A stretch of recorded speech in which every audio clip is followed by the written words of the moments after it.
Sino lang pwedeng kausapin na nakakaalam ko? Andun po sa taas na, sir. Mga kaibigan, nandito nga tayo ngayon sa Barangay Bangbang, lungsod ng Pasig, kung saan nandito tayo sa harap ng building ng St. Gerald.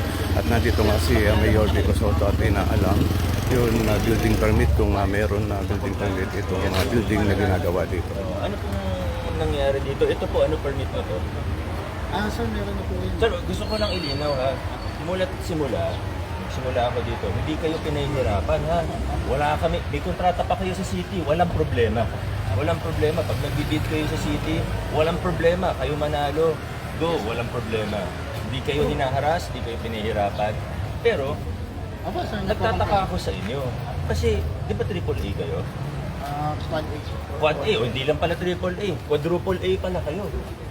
Kayo isa sa pinakamalaking kontraktor sa buong Pilipinas. Sa sarili ninyong syudad, hindi ko yung makakita ng permit. Bakit gano'n? Ito, pare, anong permit niyan? Meron na po, sir. Ano nga ang may permit? building permit. Meron building permit. Ilang floors yung in-apply na yung building permit? For Ilang floors yan, pare? sir, ito na rin for ano na po yung... Ano una? Permit o construction? May permit na po. May building permit. So, kukuha ka ng permit na 4 floors, tapos magtatayo ka ng... Hindi, sir. Three, Ito, four, Boss, hindi yan 6 stories ba yan? 7? 5 lang po. Oh, pero yung permit ko Yung ano, 4. sir, for ano na, for ina-apply na namin yung pang So walang permit yung 5th floor niyan. Oh, malinaw ha, sinasabi niya walang permit yung 5th floor. In-applyan nila 4 floors. Itong building pa lang po ito, hindi pa kasama itong mga to. Bakit ganun ang nangyari? Ina-apply na po namin, sir. Kaya, pare, compliance ka, dapat marunong ka. Ano una, permit o construction? Ano na una, permit o construction? Construction. Familiar ka sa building code? Compliance officer ka? Yes.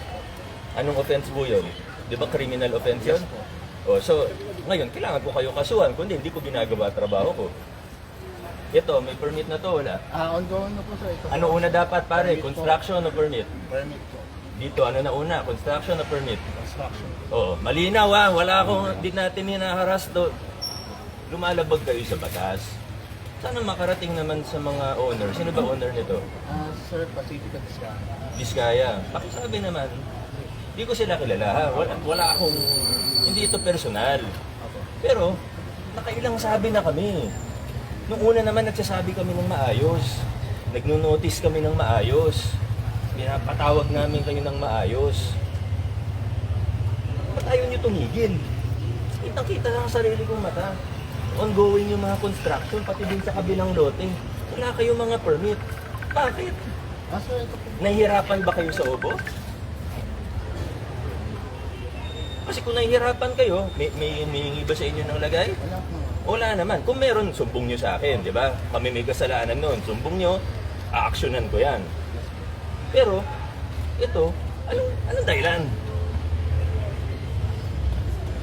Hindi mo alam. Sino kaya makakasagot sa akin? Project manager. Oo, sir, narinig niyo ba yung sinabi ko sa kanya? Bakit po ganun ang ginagawa ninyo? Sir, bilang quadruple A contractor, alam niyo ang lahat ng batas, alam niyo ang lahat ng proseso. Bakit hindi po kayo sumusunod? Ang alam ko, sir, bali, ano na lang boss namin, naayos namin ngayon yung... Sir, kung anong tinanong ko sa kanya, yun din po tatanungin. Pakilala mo na kayo, sir. Harvey Solan. Ano po kayo, sir? Engineer po kayo? O engineer pa kayo, dapat kabisado niyo ang lahat. Sa batas po, ano po ang una? Construction o permit? Permit. Permit.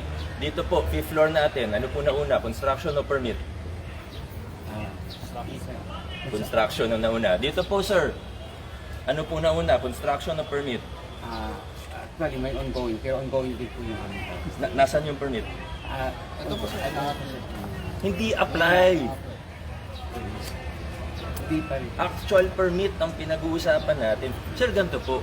Kung nag-apply kayo ng permit at nagkaroon kayo ng problema, pinahirapan kayo, mali yung proseso namin, sumbong nyo sa akin, ako mismo ang gawa ng aksyon. O kaya kasuhan nyo kami kung may mali talaga. Walang problema doon. Tama po yun. Pero, wala naman problema. Ayaw nyo lang sumunod sa batas, ay may problema tayo, sir. Hindi naman po pwede yun, engineer. Kasi malinaw. Una, ang permit sa construction. Failure to comply, failure to get a permit bago mag-construction, hindi lang po yan basta bawal. Criminal offense po yan. Krimen po yan, sir. Bilang engineer, alam nyo po yan. Hindi po ako nag-iimbento dito, alam nyo po yan. Ngayon, inaamin nyo sa akin na yung construction ng 5th floor hindi kasama sa permit ninyo. Ang construction sa buong lote na ito, walang building permit.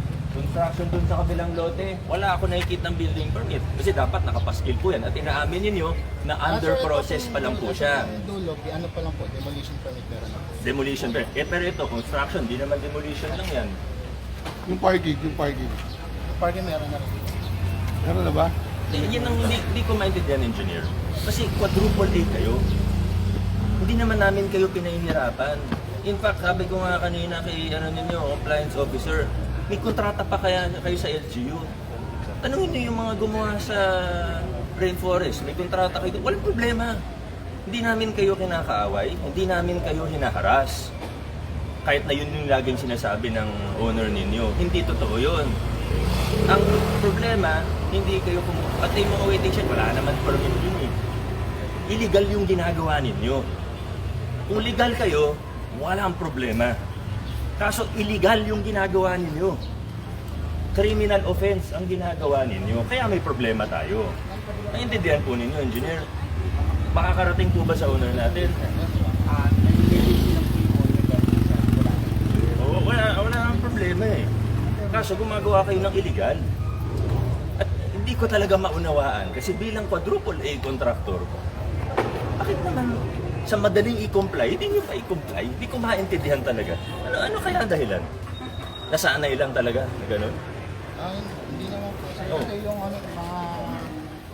mga revisions po kasi yung plano. Yun po kasi po yung natatagal. Revision ng plano, wala pa nga. Nauuna yung construction nyo sa application eh. Wala naman excuse. Papagawa ako ng 4-story building. Kukuha ako ng permit, 4 stories. Okay naman. Tapos i-construct ko 5-6 floors. Ano yun? Kaya sumunod tayo sa batas. Lalo na ang malalaki dapat sumusunod sa batas. Tama excuse eh. Hindi naman mahirap. Negosyo nyo yan eh. Buti kung iba yung negosyo ninyo. Maintindihan ko ba? Baka hindi kabisado. Paano hindi nyo kabisado? Quadruple A contractor kayo. Tapos gagamitin nyo sa politika. Sasabihin nyo, hinaharas. Hindi. Sumunod tayo sa batas. Kahit kaibigan ko pa yan, kahit sarili ko pang pamilya yan, pag hindi sumusunod, kailangan mag-comply. Ayaw mag-comply, matigas ang mukha, kakasuhan namin. Ano gusto niyo mangyari ngayon? Pinapatuloy pa namin lang. Patigil lang po muna yung... Kung hindi ko papapuntahan.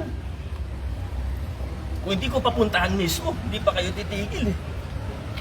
Kasi napapuntahan ko na to. Pero kita ng sarili kong mata nung dumaan ako, may gumagawa. Kahit ako mismo tumistigo sa korte, okay lang. Hindi ko talaga maintindihan. Sana makarating sa owners natin. Kasi pinahinto na kayo eh. Hindi pa rin kayo huminto. Hindi nyo nire-respeto ang batas. Huwag niyo akong ako hindi ko kailangan na respeto ninyo, pero respetuhin yung batas. Pangalawa, ang pamahalaan natin, kasi may notice na eh. Nasabihan na kayo. Buti kung patulog-tulog kami, hindi namin pinapansin. O sige, ibang kaso yun. Pero hindi. Sinabihan na naman kayo. Anyway, yun muna. Sana makarating sa owner natin. Wala tayong pinahihirapan. In fact, ako na nagsasabi, kung magkaroon kayo ng problema sa building official, kung lehitimo, legal, kumukuha kayo ng permit, nahirapan kayo, ako mismo tutulong sa inyo. Pero huwag kayong gumawa ng illegal. Maayos naman pagkakaan. Naunawaan niyo po, ano? Sige, maraming salamat po. Sige. Thank you. Matayan ka na Yung mga magawat kaibigan. pa salamat. Napakinggan natin ang pag-usap ni Mayor Vico Sotto at isa sa mga dalawang engineer nitong St. Gerald Building na ito po lang St. Gerald Building na nakikita natin ay wala pa lang permit sa city government at meron pa yan doon sa katabi sa bandang kanto naman itong kalsada na ito, wala rin na permit. At itong isang malaking building na ito, pakita ko sa inyo, ang permit pala nito ay 4th floor lang, pang-apat na palapag lang, pero naging 5 palapag itong building na ito. Ito yun na kino-question niya ni Mayor Vico Soto at inaalam talaga bakit nagkaganon. Okay mga kaibigan, at hanggang dito na lang itong live video natin. Maraming salamat sa lahat ng mga viewers natin dito sa Pasig News Update.